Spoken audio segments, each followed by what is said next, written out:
this news, me and Brittany, we sat down and talked. We talked to our family, me and her. Talked to my family. We go talk to her mom and stepdad. And the way I came up, there's really one option. You stay together, you're gonna have a baby, and you figure it out from there. So let me stop you and ask a question. Do you think moving this quickly in y'all's relationship, I'm talking started dating, we moved in, we're having a baby, do you think that made it tougher on the relationship as a whole? Like you were obligated to? Does that make sense? Probably have that feeling of obligation. I did not know what split parents looked like.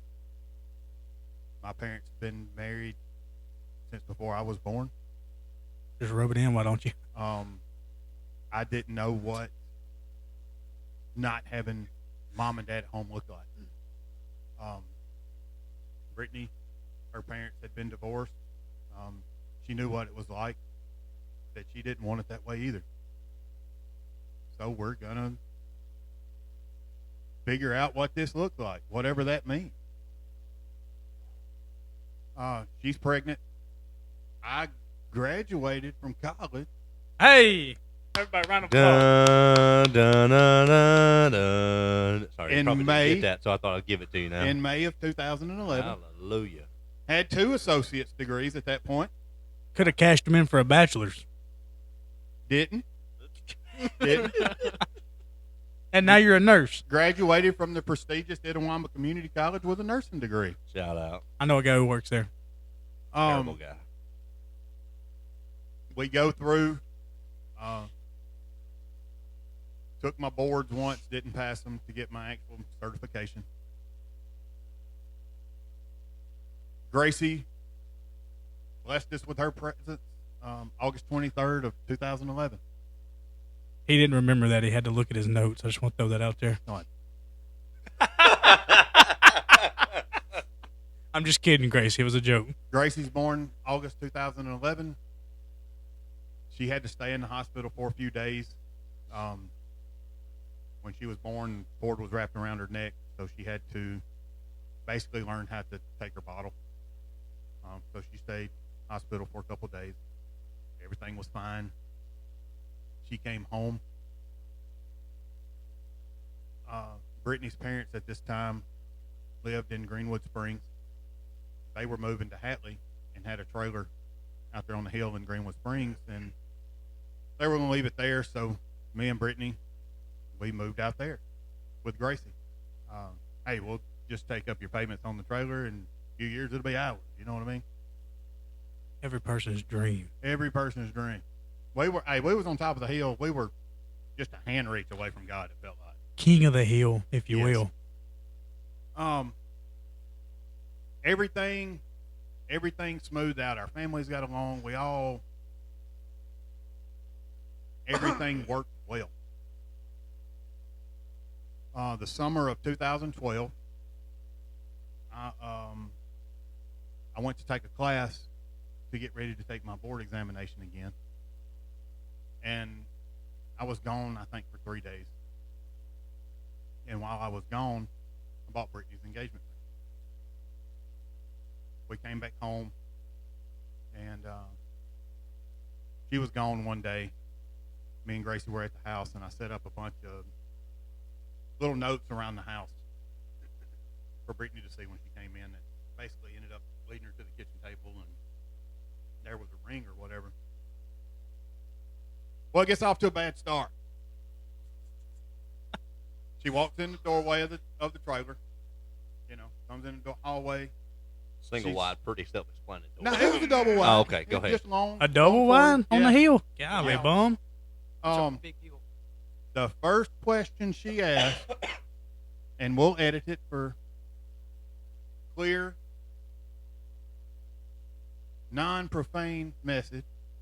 What in the world are all these fly traps doing hanging from my ceiling? You had them on fly traps? No, I didn't. I had them tied on string taped to the ceiling. So it looked like a fly trap, I guess. Man, this guy's all about the romance. So I asked, hey, go back to the door and try this again. You done botched the first one. You know Let's what? You try just the ruined second it. Never one. mind. Exactly. It's over with. I'm done. So she goes back, and, okay, it catches her attention, and she comes in, and I propose. Will you marry me? Yes. Did you get Okay, down on great. one knee? No, I didn't. Oh, I was going to have a lot of man to get down on one knee. I did not get down on one knee. This is the summer of 2012. Gracie turns 1 in August. Me and Brittany bought our first house in Amory. Right there, just before Gracie turned 1. In August of 2011, we bought our house. We get married April of 2013. What April- day? April 27th. Nice. 2 years removed from the Smithville tornado, if you will. To the day. To the day. I had been, like I said earlier, been a member at Meadowwood most of my, well, since high school anyway. So we had the church wedding and all that jazz, you know. We raised Gracie. She was a sickly child, and we fought with that, but nothing wrong sickly. She was a kid. She was, you know. They're gross. They're gross. Everything goes okay. Hey, let me ask you something. In that, was there much faith discussion, Jesus talk amongst your marriage at this point, or around this point? I know you're just getting married. We went to church on Sundays with her grandmother to keep her grandmother happy. Gotcha. That was the extent. That was the extent of it. We showed up on Sunday morning, sat in the back row of the country church with Grace, and went and ate lunch on Sunday afternoon at my mom's house. You went for the lunch. Yes. Leaning on my mom's faith. Would you say that? More or less? Absolutely. Because it wasn't just, and I'll get to this in a little bit, it wasn't just her grandmother, it was my grandmother as well. That Go have the same grandmother? no. Welcome to the sip. They never give up on you. They see stuff that you're too dumb, too young, too whatever to see. They built a life that I hope one day can meet their standards, I guess you could say. But we get involved with all of our friends, man. We had a little party set up at our house, man. Huge back porch. I started playing softball with some guys, and You want to shout out the team name? the Raw Dogs. If you know anything about men's softball, That one was probably pretty PG. For it any other was name. it was nothing but an excuse for the men and their wives or girlfriends or whatever to hang out, drink, and party. And 90% of the time, when the tournament was over on Saturday, the after party started at our house. And it would go till whenever in the morning, man. You wake up and you never know who would be at the house when you woke up. At that time, that's when I met Austin's now wife, Heather. Shout out. Love of my life. Her and her husband at the time, Reese, had just been born whenever us and Heather and Brian started hanging out. So that's how far back. Not me. That's how far back we go with Heather. Reese is what, 11 now? Reese will be 11 next month. Next month. So we've known Heather almost 11 years. That's how far back that goes. But it was just, the party never ended. You went to work. I was working a raggedy job, just paying bills. Don't we all? Yeah. I worked that same raggedy job. Nowhere. Not trying to get anywhere, not trying to be anything. just making sure bills were paid and there was food on the table. And beer in the fridge. And beer in the fridge. There was nights where I made sure they ate, and I might not eat for a couple days. But at the end of the night, I was going to have my bottle or my beer, either one. It didn't matter what happened the rest of the day. I was going to do what I wanted to do as long as they were taken care of. I respect it. I mean, Not so that I don't. my child saw things in the first 5-6 years of her life that I hope she never remembered.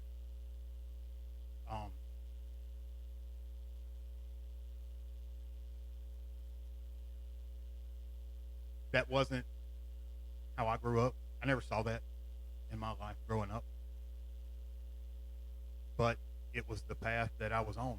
It was the path that was going nowhere.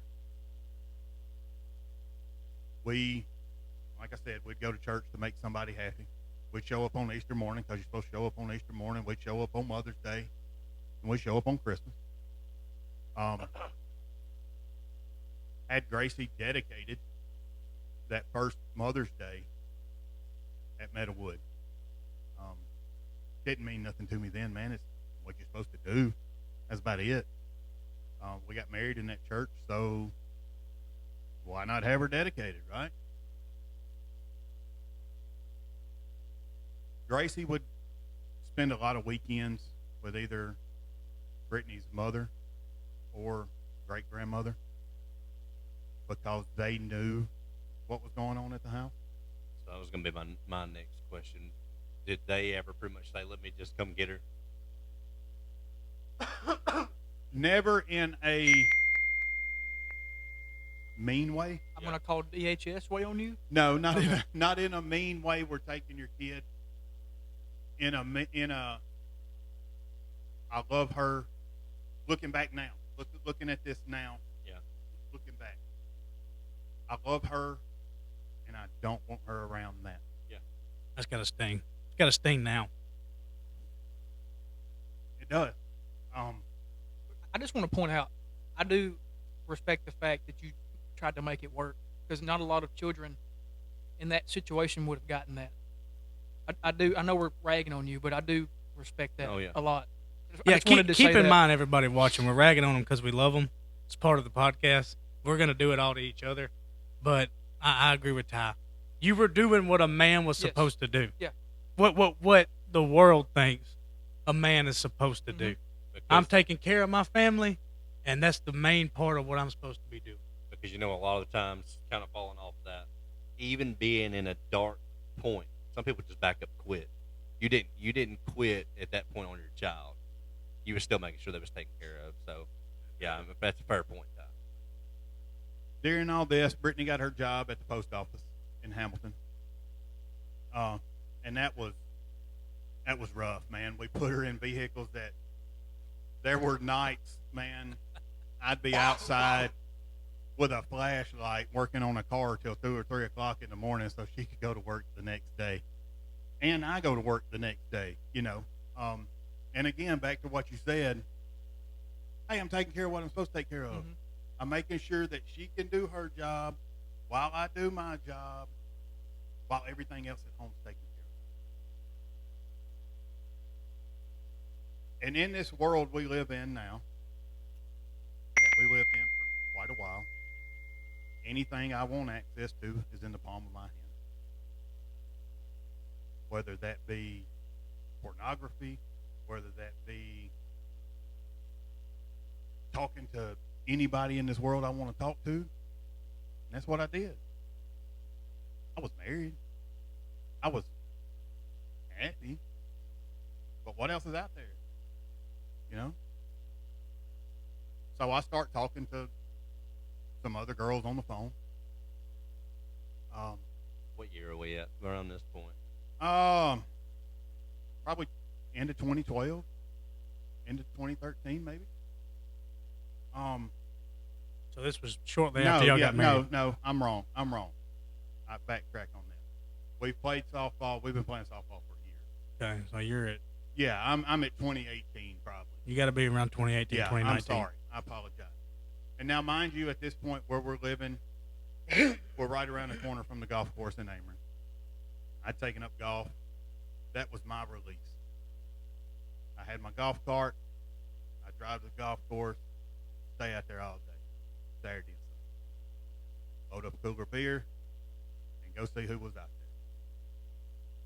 I'll be home when I get home. Don't worry about it. Sometimes Brittany come out there, ride with me. She pack her cooler. And, hey, we happy, you know. We just beat along. We're still hanging out with the same crew, the same folk doing the same thing we're doing. So no change of influence, I guess you could say, that would make you question anything you're doing. If everybody around me is doing it, then it's got to be good, right? I see nothing wrong. Well, I start reaching out, talking to these girls. We're in into 18, into 19, I guess. Working at the hydraulic shop in Tupelo. Been working there a couple of years. I think this is about the time Austin came to work with me, if I'm not mistaken. I can't tell y'all how excited he was when I showed up. Oh, threw a fit. Him and my brother-in-law were best friends. This was the best y'all could do. You didn't have no other option. This place is in Tupelo, so you're like, hey, there's a whole bunch of people that probably need a job right now. Tupelo has 50,000 people. And we're post-COVID. Everybody needs a job. We're pre-COVID. Pre-COVID, okay. Everybody needs a job still. I could train a monkey to do this job. That is not a fact. Equal opportunity employer. We were equal opportunity. Oh, brother, this guy stinks. Austin came to work. Still, at this time, Austin had, you and Heather had gotten together, correct? Yeah, so the just real quick backstory. The way I got this job was Nathan's stepfather-in-law. Yeah, Benny. Brittany's stepdad. So Benny got me this job. So other people in Nathan's family liked me. It was just Nathan that hated me. Yeah, that's fair. We're working together. I'm doing my thing, you know, whatever. And my wife gets my phone. Start going through it. Thought I had it locked down, right? Evidently not. She was smarter than the average bear, if you will. What's this? Oh, I don't know where that came from. Whose phone is this? Who is this? It's not mine. I don't know whose phone that is. Whose pants are these? Oh. Is that my phone? And things, it takes a turn. I'm at work one day. I still talk to Heather's ex-husband at the time. Was talking to him about doing something at night, whatever, when we got off work. I show up. My house is empty. When you walked in our house, that was Gracie's playroom. And we had a little living room set up in there. You walk to the right, you go through the kitchen, and then take another turn, and Gracie's bedroom's on your right, and our bedroom's on the left. Anything that had to do with my daughter was gone. Anything that had to do with my wife was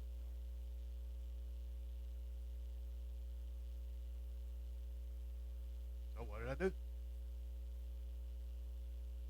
Sat on the back porch and opened the refrigerator. Well, if she don't want to be here, then what's it matter? You know what? I want to stop you right there because that leads into one of our questions. At that moment, that point in time, when you were sitting there drinking, thinking about what was going on, what would you have told us then was the reason y'all split? In your anger, in that moment, what would you have said was the reason that y'all were splitting? What would I have said, or what was the truth? No, we'll get to the truth later. I want to know what you thought then. What was your mindset like Oh, she just couldn't deal with it. I was going to do what I wanted to do. Because more or less you wanted to do what you wanted to do. Yeah. So whether that be gone all day at the golf course. Oh, I've been working all day, man. I need time. Sure. I need to let go of all this. But something drove you to the bottle or the can in this situation. Because most people I've talked to, something drove them to that. Is it just because of what you always did, or was the thought process of your daughter not being there? Did anything like that register in that moment, or you was just doing what you normally did? It's what I knew to go to. It's what was constant. I knew at the end of the night, I'd black out and forget about it till tomorrow. A temporary numbness. Yes. Get up, come to work the next day, pissed off at the world, and let him have it. Because I know, I in this moment, I know he's behind it. I know his wife's behind it. And I know my wife's sister and brother-in-law are behind it. Not Nathan, but they're behind it. They drove her and made her make that decision. It wasn't your fault. It wasn't my fault. Yeah. It was a very crappy day at work. It was everybody else's input that drove her away from it, that made her make those decisions. So this is 2019. Gracie's in school. Gracie's in what? 2019. Gracie's 8 years old, so she's in third grade. And we do the split custody situation. We didn't have nothing wrote in stone. Okay, that's what I was about to ask. This was just a mutual agreement. This was until y'all figured something out. Let's figure out how to make this work, and we'll go from there. Whatever happens, we'll get to it when we get to it. So the D word hasn't come up. Oh yeah, the D word's been mentioned. Gotcha. It's been, when me and her finally talked, it was, we're done. Let's figure this out. I don't know what it looks like. I don't know what this process looks like, but it's over.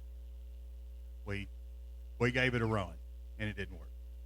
So I feel like I know the answer to this question, but did you chase after any other women during this split? Not really. Not actively. No. Well, you said that so just going back to your story, that you were talking to some. When this happened, did it hurt you enough to where you were like, I don't even feel like it, or it just didn't feel like it? Okay. Didn't care. I'd hang out with my boys. We'd go play softball, play golf, drink beer, and that was enough. It like you said a while ago, the numbness came, and none of the rest of it mattered. This is where I get to my grandmother in the story.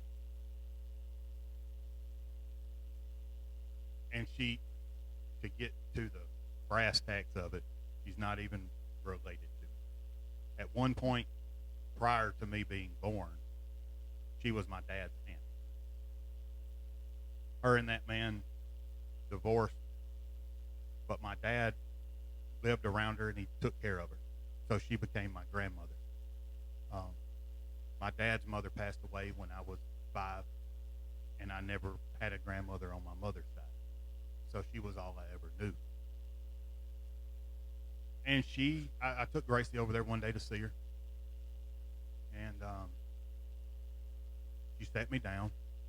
She was always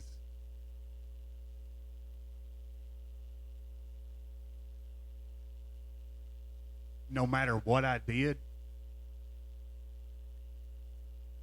no wrong in her eyes. And this is the one time she sat me down and she told me, she said, what you're doing and what you've done is not right. She's never had this kind of conversation with you. No. You've got a beautiful daughter, you've got a beautiful wife, and you've got everything in front of you. You need to figure your life out and get it right.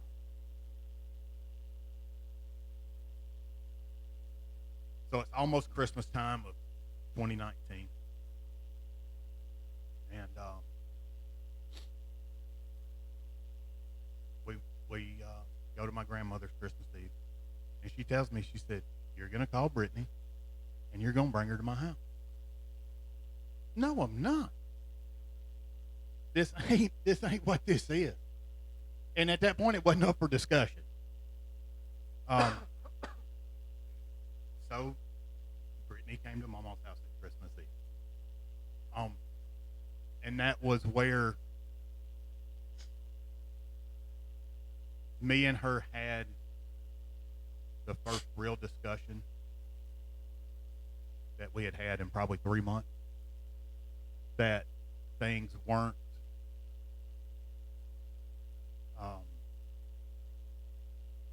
they weren't just angry, and they weren't throwing insults at each other, throwing hurt at each other, trying to cut as deep as you could. At this point, Brittany and Gracie were living with Brittany's sister. And she told me, she said, "I finally got my money saved up, and I'm fixing to go rent an apartment for me and Gracie to move in by ourselves." And that moment slapped me in the face.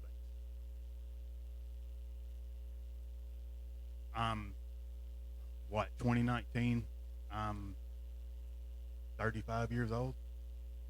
I've got an 8-year-old daughter and a lady I've been married to for 6 years. What are you going to do? So we sat there and we talked. Just put this on hold. Let's me and you work on me and you. Gracie's okay. Gracie knows things ain't right. She's not dumb. She knows Daddy's not at home when she goes to bed, or she's staying at Daddy's house and Mama's not there. Me and Brittany went out on a date. Probably one of the first real dates we had been on in a few years. Went out to dinner or whatever. I don't know. It was just a date where we got to see if there was anything there, I guess. See what could be saved. We connected again that night, and we started talking in a more grown-up way. How can we fix this?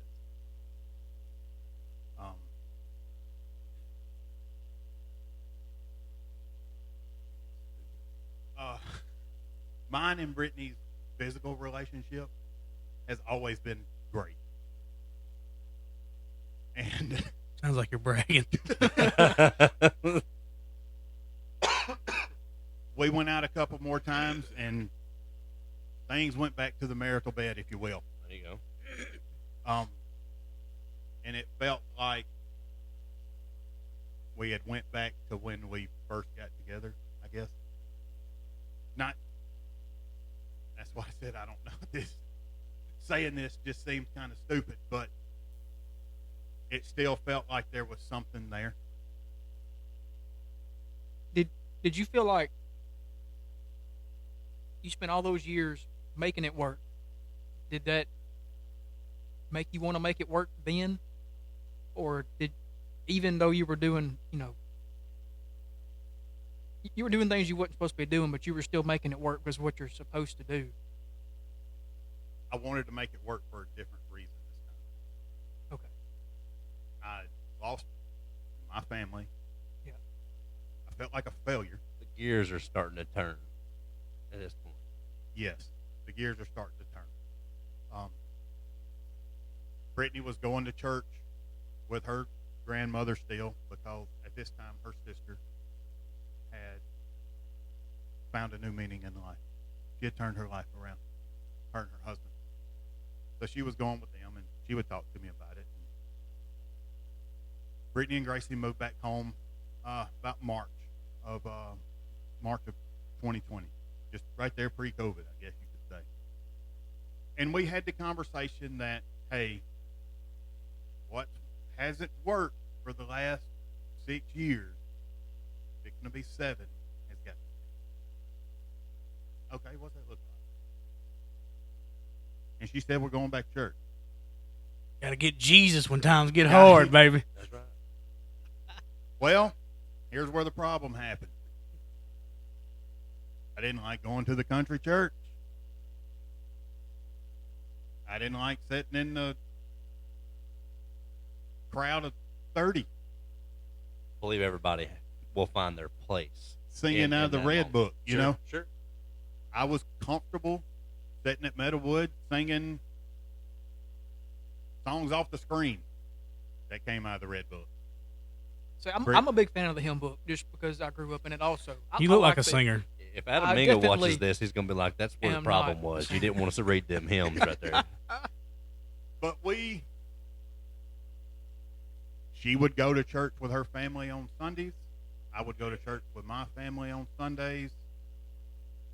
And we would meet up whenever we got back home Sunday afternoon. Not a good combo. I'm It's just going to not. say it. Wait, Not wait. a good combo. Yeah. We're getting Jesus, though, right? To put on a front, you know, Getting- not saying y'all. I'd rather you be in the room than not be in the room. I'm just saying. Not a good combo. Well, we both quit going to church. Point proven. Gear stopped turning again. At this point, Gracie is going with her papa and Mimi to First Assembly. Shout out. Hey, Daddy, we've been going to that church with that fountain in the front. I wish you and Mama would come. I ain't going to that church. No. Those folks. Why? I was going to that church. Are you scared of snakes? Now we know why. No, I want him to say why. No, it didn't have nothing to do with the snakes or Austin. I know why. It all had to do with the preacher. Yeah, our relationship had gotten better by this time. Yeah, we were. Some air had gotten cleared about some things that there's no sense in bringing back up now. But stuff had gotten cleared up by this time. I wasn't going to that church. That preacher was loud. He drove a yellow H2. It wasn't yellow, was it? Pretty sure it was. I don't know. I think it was black. Was it black? It was. It was yellow. Black H3, the little Hummer. You wanted it to be yellow in your mind because you wanted him to be more annoying. Not even the cool Hummer. It was the H3. It was, and me and him have had this conversation. The preacher wasn't loud. The preacher wasn't supposed to be at the ball games hollering, cutting up. The preacher's supposed to get up on Sunday, give a message, give an invitation, and I ain't supposed to hear him again. Don't be a normal guy. Go sit in your house until next Sunday. But he's got a problem with the church he's going to that's doing exactly that. And that guy's loud. He was a lot. Was a lot. Is.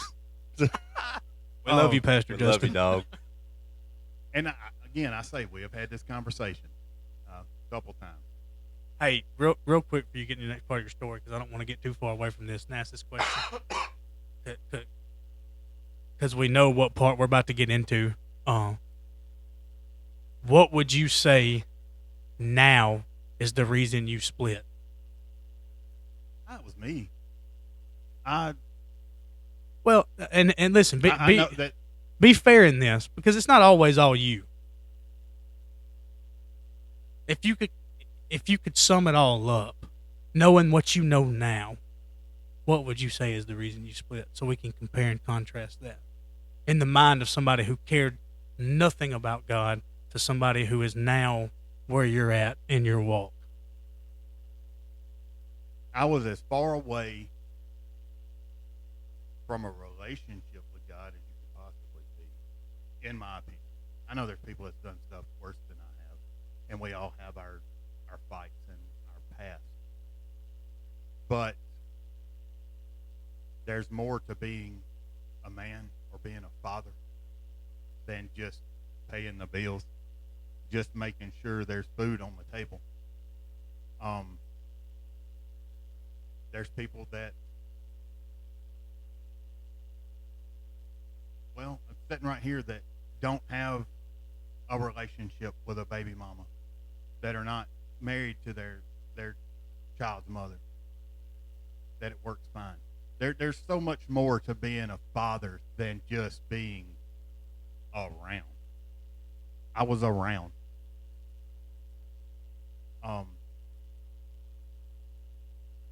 And didn't care too much about changing that.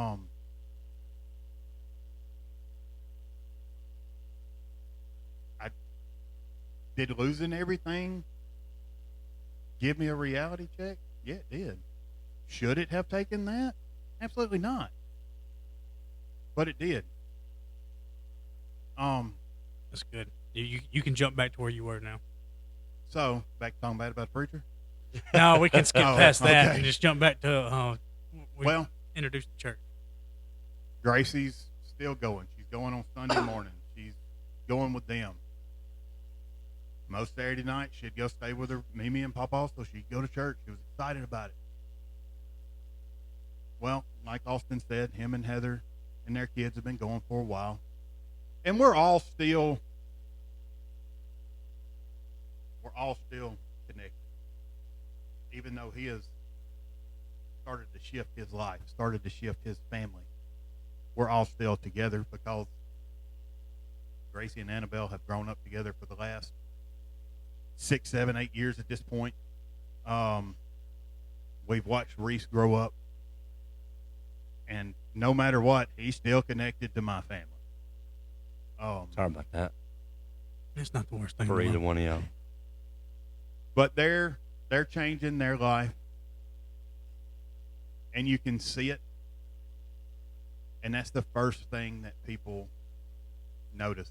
You can sit here and say anything you want to, but if your actions and your walk don't match up to it, nobody cares. I can tell you anything, but if I walk out this door and I live something 180 degrees away from that, my dude's he's a liar. Yeah. None of that means nothing. A hypocrite. Ain't that the word they love? There you go.